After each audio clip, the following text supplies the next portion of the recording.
Bon, je vais voir entre le côté paternel et le côté maternel qui m'aime le plus. C'est parti. Hop.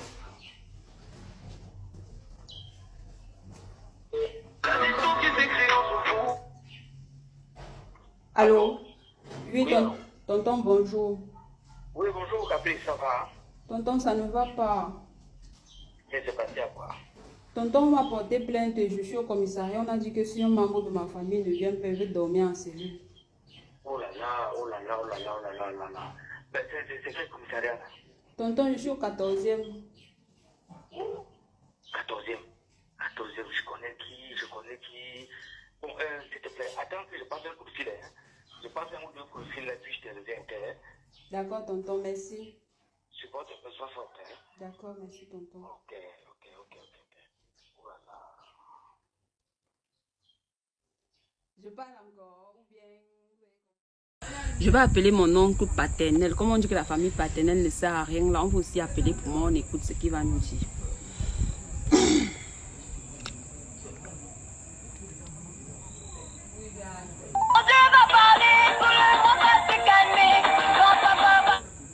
Allô? Allô? Oui, tonton, bonsoir. Bonsoir, c'est qui? C'est Caprice. Caprice. Akamba? Oui, tonton. C'est quoi? Tonton, je suis au commissariat, on m'a porté plainte. On a dit que si un membre de ma famille ne vient pas, je vais dormir en cellule. Quand tu as compté toute la famille, c'est mon oncle qui est sorti. Quand vous avez les choses, vous donnez du côté de votre mère. Quand ton père mourait, il ne savait pas qu'il vous a laissé sur la terre. Il m'a pas quoi dedans. Tu m'appelles pourquoi? On a dit qu'il faut qu'un membre de ma famille vienne. Pardon, raconte ça, tu racontes ça. Tonton, il ne veut pas dormir en cellule. La famille paternelle ne regorge que des méchants. On ne sait pas pourquoi. On va le découvrir dans le New Paparazzi. Laetitia, toi qui es très proche, tu vois, des uns et des autres, qu'est-ce qui peut justifier cet état de choses? Est-ce que toi également tu partages ce point de vue de la dame de tout à l'heure? Je partage effectivement ce point de vue. C'est tellement devenu viral qu'il faudrait qu'on en parle. Parce que la famille paternelle, ils sont toujours absents, ils ne sont jamais là. C'est quand après que tu as un peu d'argent, comment te dire, tu te rappelles de ta tante Fatima là, elle aujourd'hui elle a besoin de toi et vraiment c'est saoulant. Fatima prend une balle perdue. C'est saoulant. Et la vidéo a eu un grand buzz en réalité. Plusieurs commentaires sur la page de Papa Zozoa, plusieurs commentaires. Et dans les commentaires, on va dire que s'il y a ce fossé-là, un conflit ne naît pas de rien. S'il y a ce fossé-là, c'est justement parce qu'il y a une cause. Et la cause, généralement, ce sont les femmes, les mamans, qui gardent les enfants pour elles seules. Et du coup, les enfants grandissent en étant attachés à leur famille maternelle. Mais comme un dicton le dit souvent, c'est l'enfant qui cherche son parent. Il faut aller chercher sa famille maternelle. Et justement, dans les commentaires, on a Yann Jones qui va dire... Yann Jones qui va dire « Tout ce que je sais, c'est qu'il faut apprendre à chercher la famille paternelle, assister aux réunions, les appeler. Et on va comprendre que la famille paternelle n'est pas toujours ce qu'on pense. Voilà. Et puis justement, dans les commentaires, il y a une jeune dame qui va intervenir que nos mamans apprennent à donner aussi à la famille paternelle. Elles ne gardent que pour leur famille. Et quand tu as un souci, un problème, tu vas appeler ton oncle paternel, il ne va pas t'aider. Valère, Robert? Non, je pense que c'est une perception qui n'est pas juste et qui, moi, me semble édulcorée de présenter la chose telle que la dame présente dans sa vidéo. Édulcorée, c'est quoi? Qui n'est pas clair. Ah d'accord, parce que c'est simple, la problématique ou le problème qui est posé ici.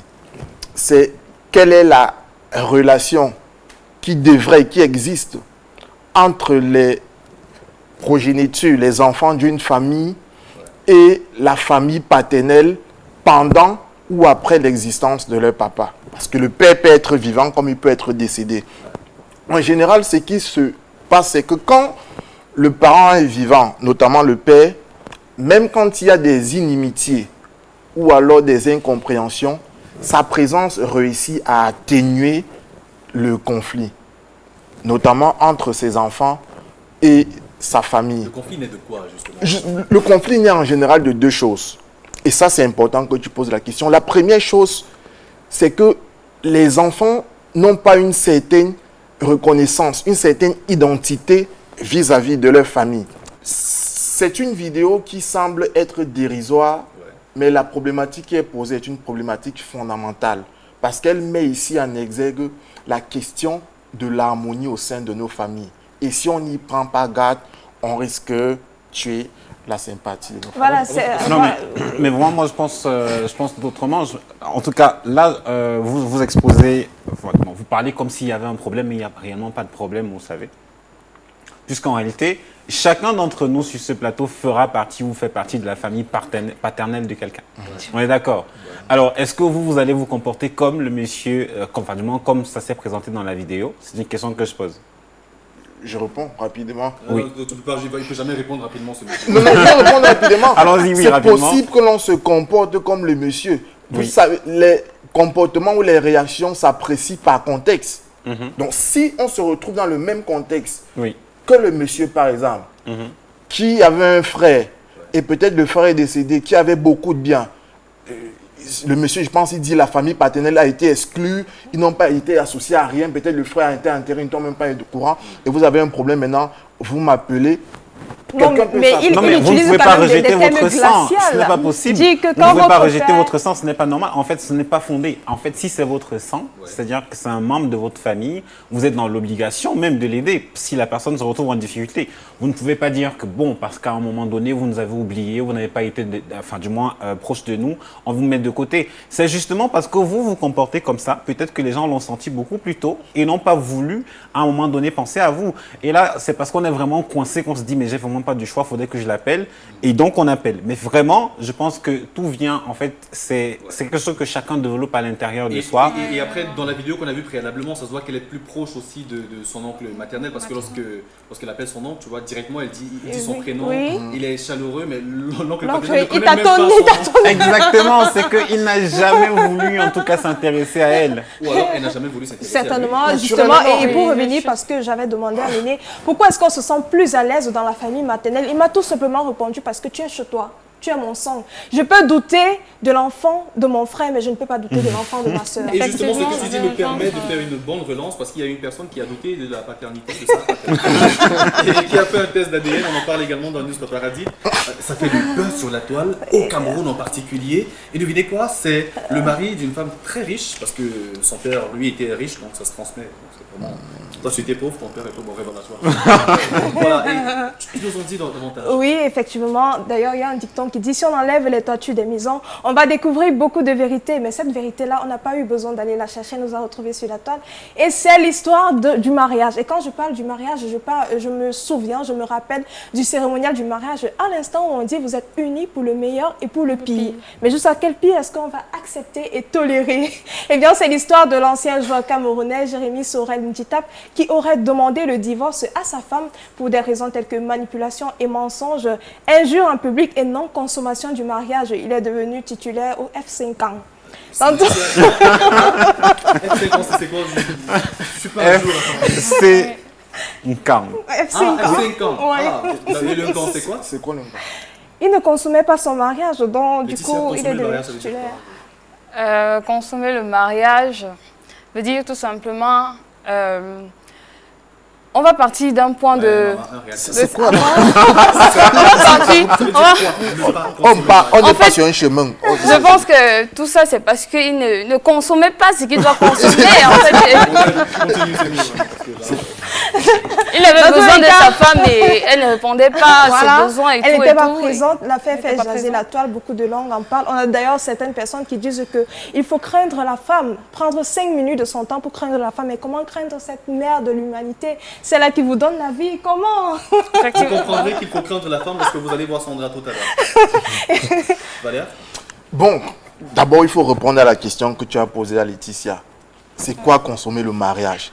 Consommer le mariage veut dire... Ouais, ce n'est pas aller d'un point à l'autre. Consommer le mariage, c'est faire l'amour. Il faut pas dire il faut dire des choses simplement. Et c'est un devoir qui incombe au conjoint légalement marié.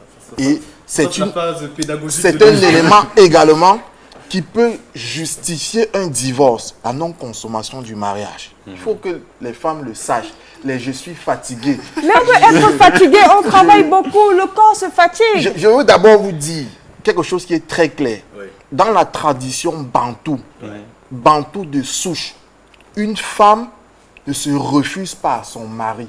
D'ailleurs, il est même clairement dit que la femme, même dans son sommeil, doit prendre des positions sexuelles. Du bruit pour Non, faire mais le son. franchement, non, je suis pas d'accord. Je ne vais pas Je suis pas applaudir. d'accord. Je suis quelqu'un de bien, j'ai toujours cru en toi et si je suis payé à besoin des gens.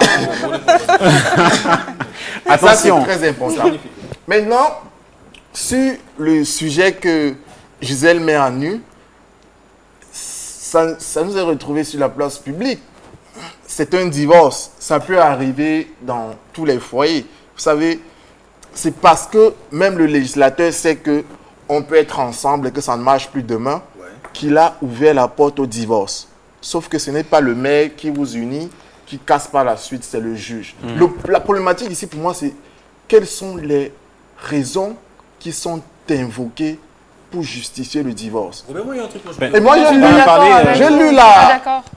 la note du conseil de M. Ndjitap déposée devant le juge civil. Vous avez lu les récriminations? Attends, tu l'as dit, nous, vas-y. Et vous pouvez lire les récriminations pendant 2 jours.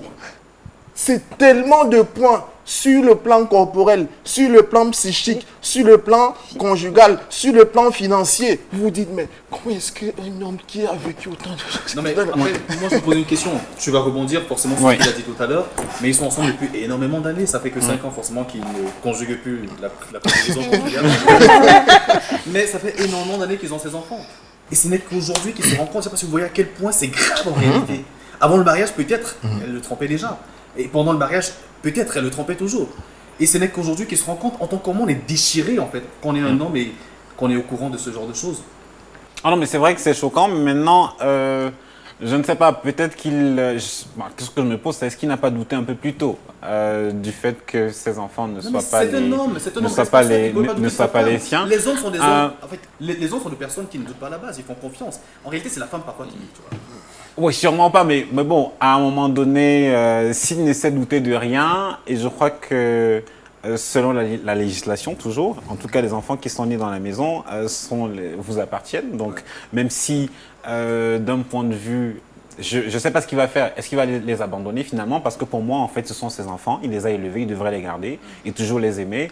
Et c'est vraiment dommage un tout petit peu que cette histoire soit exposée de cette façon sur la toile, parce que je ne pense pas que l'amour que ses enfants ont pour lui et gardent pour lui depuis qu'ils sont tout jeunes pourra changer après cette situation. Vraiment, donc, énormément de force à ses enfants, énormément de force. Donc peut-être se séparer de la maman, mais vraiment, je crois que les enfants, ils devraient les garder et continuer de les chérir. Oui, petite précision qui est très simple. C'est bien ce que dit Robert. Pour une fois, tu es d'accord avec lui. Non, j'ai dit c'est bien. Mais il y a le mais qui ne vient pas la suite, c'est-à-dire il y a la nuance. Mais qu'est-ce que tu veux rajouter, Valère? C'est bien ce que dit Robert, sauf qu'il faut sortir parfois de certains fantasmes. Dans le cas spécifique qui nous est présenté, tout est détaillé dans la correspondance.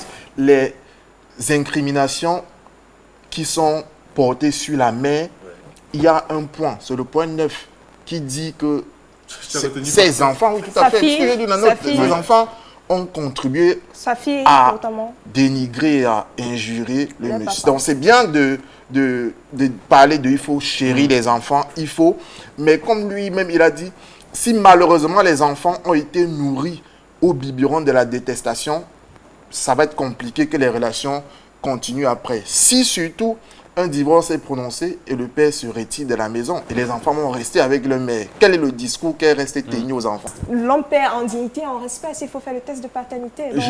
Oui, je n'ai pas voulu m'étendre longuement sur le sujet, mais en principe, c'est parce que c'est la modernité qui a fait tout ça. Je sais que vous avez mangé depuis le matin, mais moi je veux qu'on parle de lui. Vous savez, Valère. On parle de lui.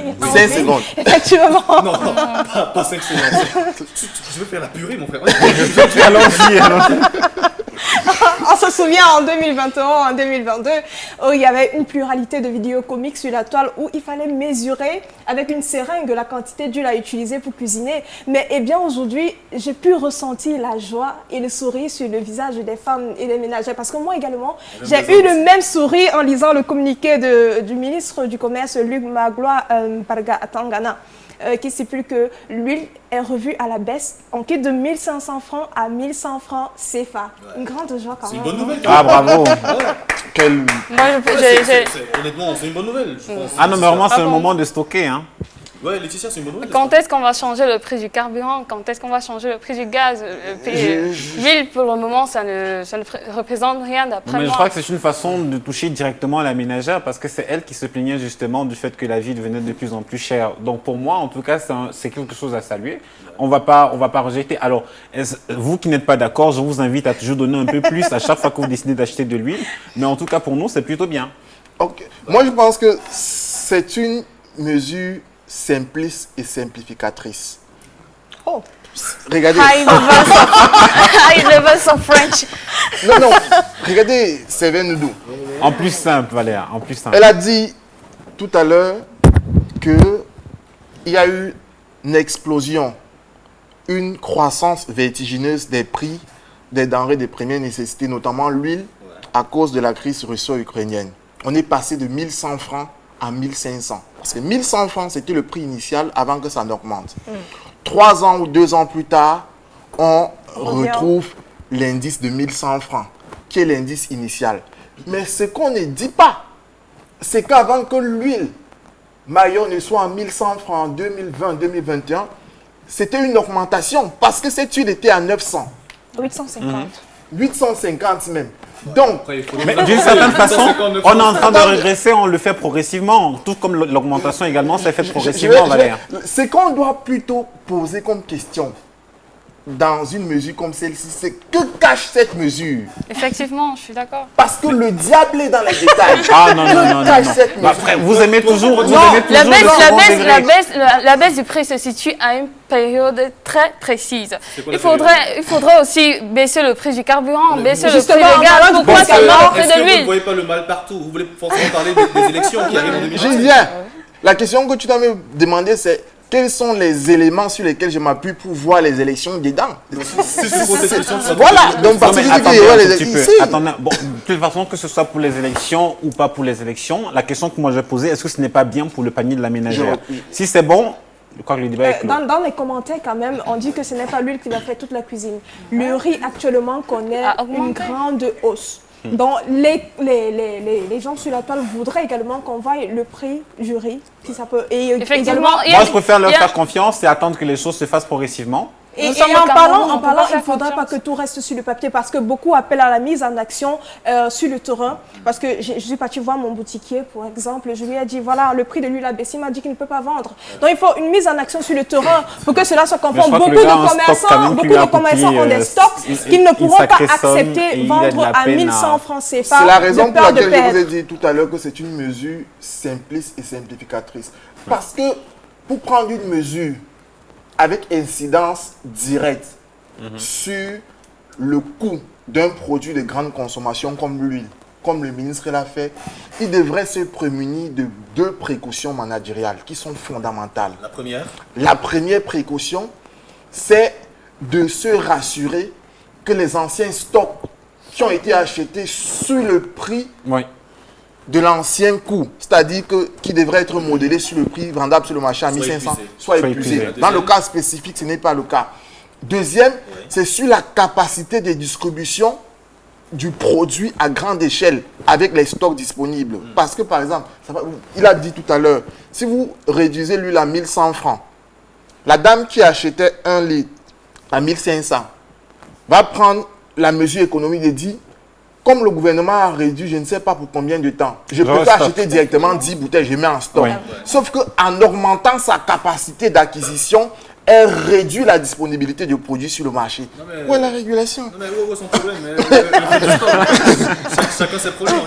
Sinon, en tout cas, pour ceux-là qui pensent que ce serait une façon de les amadouer ou encore de les corrompre pour les élections qui arrivent, en tout cas, commencez déjà par vous munir de vos cartes, enfin, vous inscrire sur les listes électorales et ayez votre carte pour pouvoir changer les choses. Mais maintenant, profitez quand même du fait que lui, il a baissé et peut-être qu'autre chose également va baisser. Je vois que vous voulez trop évoquer les sujets à caractère politique. Parlons peut-être de politique. Mais quittons le Cameroun, allons en France par exemple. Une décision peut-être entre guillemets politique, c'est dit par les internautes. Le choix du président français, la suggestion d'Aya Nakamura pour représenter la France aux Jeux Olympiques. Oui, et effectivement, un groupe appelé les Nantis sont contre cette décision-là. Voilà, ils sont contre cette décision parce que Aya Nakamura, paraît-il, n'est pas faite pour interpréter du Edith Piaf, parce qu'il faut le réitérer, c'est du Edith Piaf qu'elle doit interpréter. Et pour eux, elle n'est pas assez grande, elle n'est pas assez mature dans la musique pour pouvoir interpréter cette musique. Et elle va d'ailleurs le réitérer, le dire dans une émission sur le plateau de TMC, sur l'émission Le Quotidien, qu'ils disent qu'elle ne parle pas français, elle ne chante pas français. Alors, est-elle victime de racisme ou alors c'est simplement parce qu'elle n'est pas assez grande, assez mature pour interpréter du Edith Piaf? Voilà. Moi, je vais résumer tout ça en un mot, c'est du racisme. Aya Nakamura est simplement victime du racisme. Tout simplement. Mais elle a toujours quand même été placée haute, elle est reconnue avec tous les prix qu'elle a dû gagner, reconnue comme artiste française. Effectivement, on ne revient pas. Déjà, ils ont écrit une banderole, il n'y a pas moyen, Aya, ici c'est pas Bamako, on ne rappelle pas ses origines en ce moment-là. Bon, les mêmes sont fiers quand même de dire haut et fort et partout, et à qui veut l'entendre, que Aya Nakamura c'est l'artiste française la plus écoutée au monde. Donc d'une certaine façon, on se sucre quand même de son succès.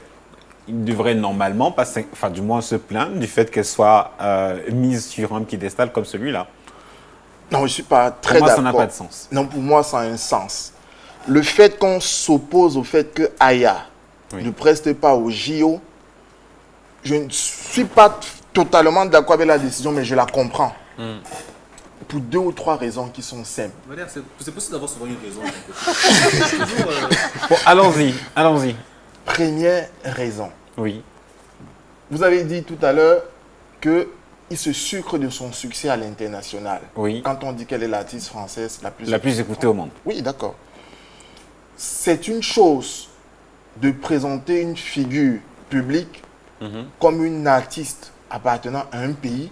C'est une autre chose que l'artiste s'en réclame. Je donne un exemple simple. Vous avez le meilleur artiste international de blues music en ce moment, c'est Richard Bona. C'est un Camerounais. Mais dans tous les concerts que Richard Bona fait au Japon, en Corée, partout, on présente l'artiste camerounais. Mais lui-même, Richard Bona, se présente comme américain. Donc, c'est une chose d'attribuer une appartenance à une figure internationale. C'est une autre chose que l'artiste elle-même s'en réclame. Où veux-tu en venir concrètement? J'en viens.